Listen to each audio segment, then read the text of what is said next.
Perfect. Then we're exactly where we want to be, to talk a little bit about strategic skills for product leaders. That's my talk today, and I'm really happy that you're all here to listen to it, because I think those are really, really important. Let's get started. So this is you. You might be a product manager, you might be a designer, an individual contributor, a people manager, a person that builds products with the goal that people love those products. And sometimes it can feel a little bit lonely, but be rest assured, nobody's an island, and we can do this together. We have to do this together. And that's why it's so important to create collaboration and alignment. There's lots and lots of people involved when we're building products. So we kind of want to make sure that everybody's actually going in the same direction. I like this saying that has been attributed to so many different people. So I'm just going to say it. We cannot direct the wind, but we can set the sails. And this is kind of the idea of all of the things that I'm talking about. There are different ways to adjust these sails and the skills to help you with that. Those are the ones we want to chat about today. One of the most important things here is communication, definitely key. And there are a few things about communication that make it really work well. You want to be very clear and unambiguous, as well as candid and honest. I don't know, maybe some of you have heard this whole thing about brutal honesty. I would not recommend that. It alienates people. It doesn't feel good, and it's not actually helping anyone. But you would still want to be honest, share your thoughts honestly, but be kind while you do it. That's probably one of the most important things. Radical transparency is one of those things that I have advocated for a really long time. And I have been in lots and lots of situations where people were not used to it and thought it was a bit weird, like I'm almost oversharing the work that I'm doing. But it turned out in the end that it works really, really well, because people can actually follow my thought process and know why I made certain decisions and how I got to that point. And it's funny because in delivery of products, we do this all the time. We know, ship fast, learn and iterate. But then when it comes to our thoughts, we kind of ignore that whole idea. So maybe let people partake in those iterations on your thoughts, on like how you get to some ideas, some decisions, those kinds of things. And then the last one is just only one little point there in that list, but it's probably, it should be 50% of your communication is listening. And now I want you all to kind of think back a little bit, maybe to the last meeting you had, and someone was talking and you were listening, but were you really listening to understand, or were you listening to reply? Because that's something that I'm very, very guilty of. I'll be like, yeah, okay, now let me get in there and tell you my opinion on this. But that's not really what listening is about. So try to really understand, be curious, be open, and ask a lot of questions. Now that will really actually help you. So now we kind of talked a little bit about how to communicate. The question is, what do we actually need to communicate to get this whole collaboration and alignment thing going, right? So first of all, purpose and direction is like one big block of things that we want to communicate within our teams. And that can be things like vision, mission, strategic intent, goals, anything that will help give people context and explain the big picture, the why behind everything. A really great skill for that is, for example, storytelling, to rally people around a mission. Marty Kagan talks about this all of the time, where he says you want missionaries, not mercenaries. So this is really what you want to do in this part. You want to rally the people around something so that they care, because people that care about what they do will outperform anyone who just does it for the money any day of the week. And you also want to have the right level of objectives and goals that you're sharing, because something that at least I have forgotten sometimes in the beginning is that goals actually narrow the playing field, and having constraints makes you more creative. So you don't want to kind of feel like, well, you can do whatever you want to, and then paralyze teams and kind of take away their ability to make decisions and come up with ideas. Also, good strategy is super important. It will help you understand how to get to those ambitious goals that have been set, or to how to reach that mission.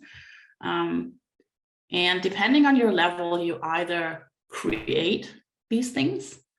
So if you're more senior or at a like leadership level, some sort of like head of product, for example, or the CPO of a company, you might be creating all of these. The lesser experienced you are, you might not actually create the whole mission, but you might have a say in the goals and work together on those.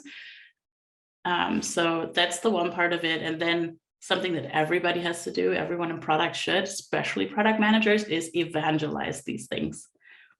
Tell them and tell them again. If you don't feel like a broken record, you're not telling these things to your teams enough. I've had a feedback from a developer on my team who was usually very happy with everything, very engaged. And he told me, I'm like, I don't know the roadmap. And I was like, wait, but like 3 weeks ago, we went through the whole roadmap, because like he had switched over from a different team, and I went through everything with him to give him an intro. And I was like, how do you not know the roadmap and even feel like you've never seen it before when I went through it with you 3 weeks ago? So remember, artifacts like the roadmap are things that you work with every day, maybe, but most of your team members don't. So, remind them every now and then. All right. So if we do get our purpose and direction out there, and we evangelize it, we talk to people about it all of the time, there's something that we also need to kind of clarify and talk about a lot, which is our norms and values as a team. Because we need to clearly understand and communicate how we want to work together. For this, this is just like a very, very brief detour with Tuckman's 4 to 5 stages of group development. There's forming, storming, norming, and performing. They rhyme, it's perfect.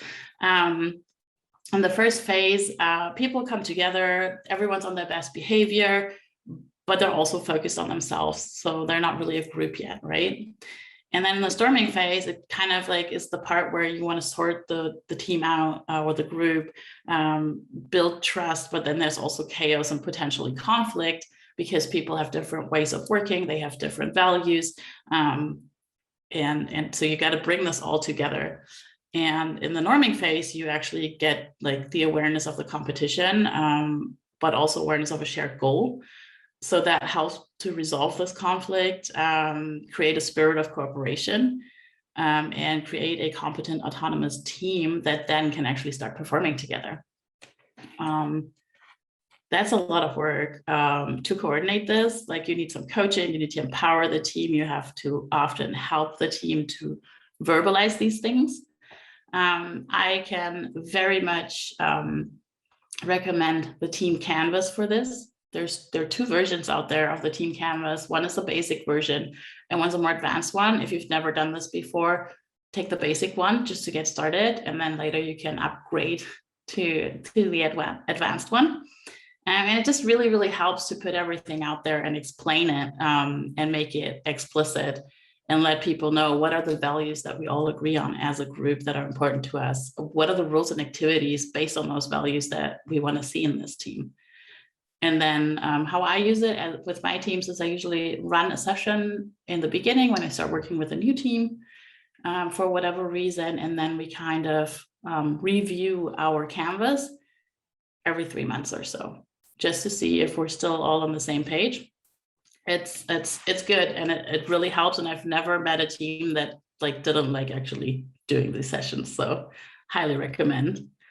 All right, now I've talked for quite a bit already, and I haven't even talked about any skills yet. So let's get into it. So we have the title strategic skills. So I like to refer to what used to be known as soft skills and hard skills as strategic and tactical skills. Now here's why. Strategic, I'm just going to read this, is anything that is relating to the identification of long-term or overall aims and interests and the means of achieving them. So we're talking long-term big things that you need. Whereas if you talk about tactical, it's more smaller scale. It's for actions that then feed into a larger purpose. Um, and there's kind of a limited or immediate end in view kind of situation. And that's why I think it's very, very fitting, because it's like you can go out and learn a framework. And I'm not saying it's not important to learn frameworks or anything, but the strategic skills, or some people also like to call them human skills now, are the ones that really get you from good to great with any of the frameworks and anything you're doing. And that's why I think they are so important. Lots and lots of them are very communication related. We've talked about some of them: active listening, for example, writing, presentation skills, storytelling, I've already mentioned. Drawing is one that I think like that's a skill that can be so helpful for communication. And now, like, I don't mean you have to be like able to draw super nice things, but if you're able to kind of visualize in, like, I don't know, any sort of like flow chart or a diagram or maybe a wireframe, those kinds of things, to help people understand what you're trying to get across, that can be extremely helpful. Facilitation, giving feedback, and coaching. Coaching is one of those things that I think it's getting more and more popular, and I love to see it. I just like, yeah, really love to see it, because I think it's one of those that really helps you as a leader, especially. And that doesn't mean you have to be a manager. You can still coach. You can coach up to your own manager, and you can also coach team members or peers if they want that. Don't just coach people if they don't want it. All right. To be good at these, I personally believe that you need this underlying mindset that will help you just perform well in these skills. Some of them are also a lot of practice, but I think if you're humble, for example, this will help you in your communication. I've met probably too many product people that were not humble, that would make a lot of things about themselves. And I just personally like to go with the whole idea of, you know, if things go well, you give credit to the team. And if things don't go well, you take the responsibility, because it's your job. And this type of product management tends to be more inclusive, which is also super helpful. And you know, you need to be passionate and curious about what you're doing and what your customers need, but also like what your team needs, what your stakeholders or business partners need, and being flexible.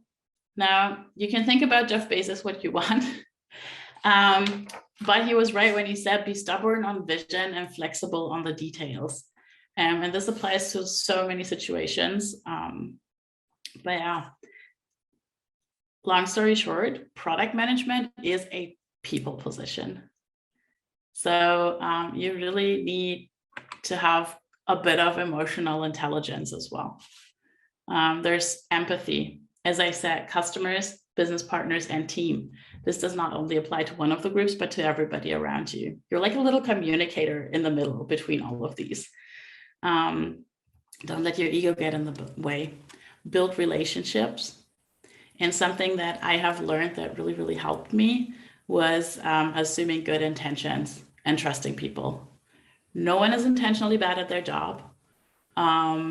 So rather than thinking that they're just there to annoy you right now, or just like, you know, or that they are stupid, maybe assume that there's a lack of context on one of the two sides and go talk to them. For resolving conflict, empathy and escalation is my go-to. I want to share one more very quick story. I had a senior front-end developer on my team, and when we first started working together, it did not work out at all. Like we made some assumptions, and our behaviors were received extremely differently by each other. And I tried talking to him, but it didn't work. Like there was such a barrier that at some point I actually went to their team lead and also the head of engineering. And I said, I'm a bit at my wit's end. I don't really know what to do. Can you help me? And they gave me some guidance, and him as well. And then they said, okay, but you two still need to talk to each other. And so we did that, and we had a 30-minute meeting planned, and it turned into 2 hours. And we really solved all the main blocks and started building our relationship with a healthy communication style. And after that, we worked together super, super well. I can't promise it works every time, but this really, really helped.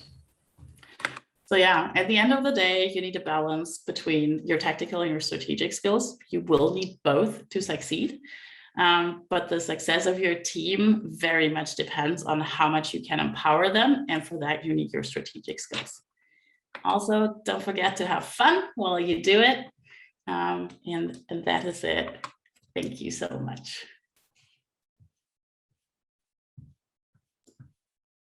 That is awesome. Thank you, Lisa, for sharing your thoughts and great ideas here. That's really, really cool. I guess I'm curious about some of the many struggles that you talked about in building those relationships between team members and maybe tell a little bit of a story for us, if you don't mind, about I guess one of the great breakthroughs that you had. I know you mentioned the last one here about one of the developers and engineers, but really one of those moments maybe that you've had in your career where you really felt your team was, I guess, most humming and sort of most, I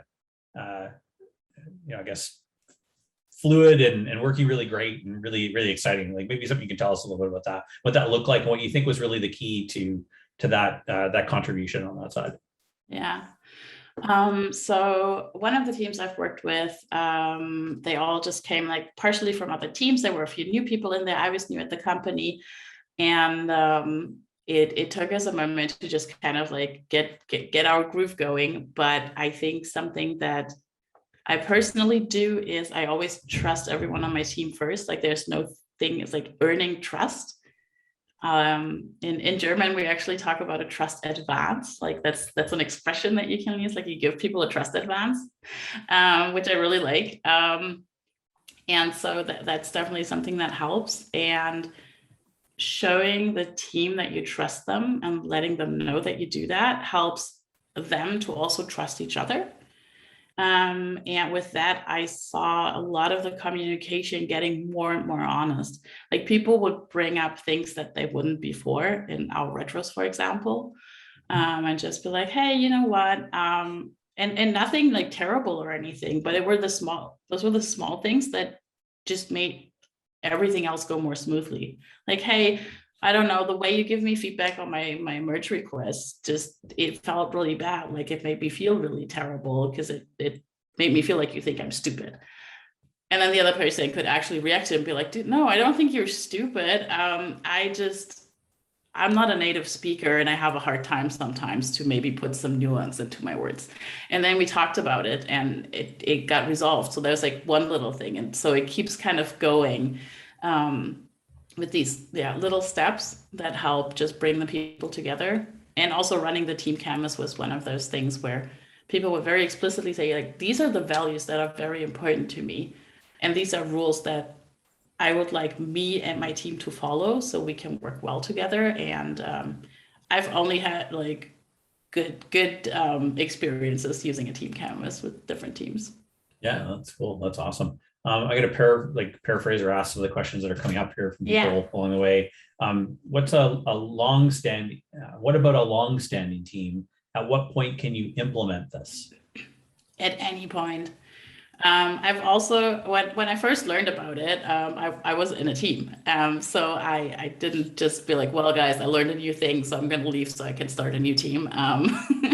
So basically at any time, I suggested, with my very first team I worked with, I had a lot of things that I had just recently learned, and I would just always go to the team and be like, yo, okay, listen, I just learned this thing. What do you think about it? Like the article said this, and that thing, and then I read like a few more blog posts, and it sounded really cool, and I would kind of like to try it. What about you? And because we already had a good relationship with a lot of trust, I'd be like, if you think that actually going to help us, sure, let's try it out. And we would always call those things experiments as well, just to make clear that it's very much up to everybody to at any point say, stop, this is not working for me, I don't like it. And so, just try it out. Yeah, that's cool. I have another question maybe on my side that I'm kind of curious about. I know our team's gone through a few exercises and activities on sort of mapping the differences between our cultures. Hmm. We have teams obviously like in Europe and lots of places in different spots, from whether it be Prague or other spots, but we also have Yeah. teams in North America and other places.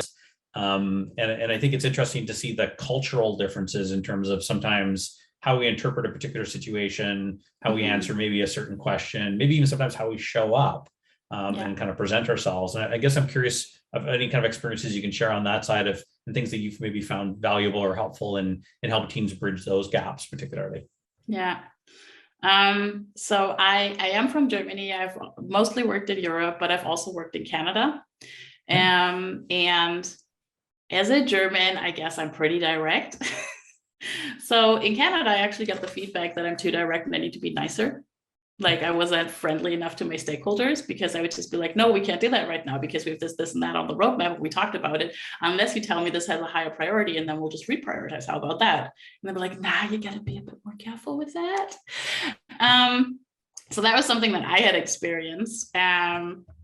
And then I came back and I was working with a team with people from England, Poland, but also a Canadian. And when he first started, I had this advantage already to be able to tell him, I'm like, yo, I I know that the way people interact with each other in Canada is extremely polite, very friendly. And if they don't like something, sometimes passive aggressive. That's the other side to it. Um, I'm like, well, but we're also working with Polish people who are extremely direct, like even more direct than Germans, because that was something that I then struggled with sometimes.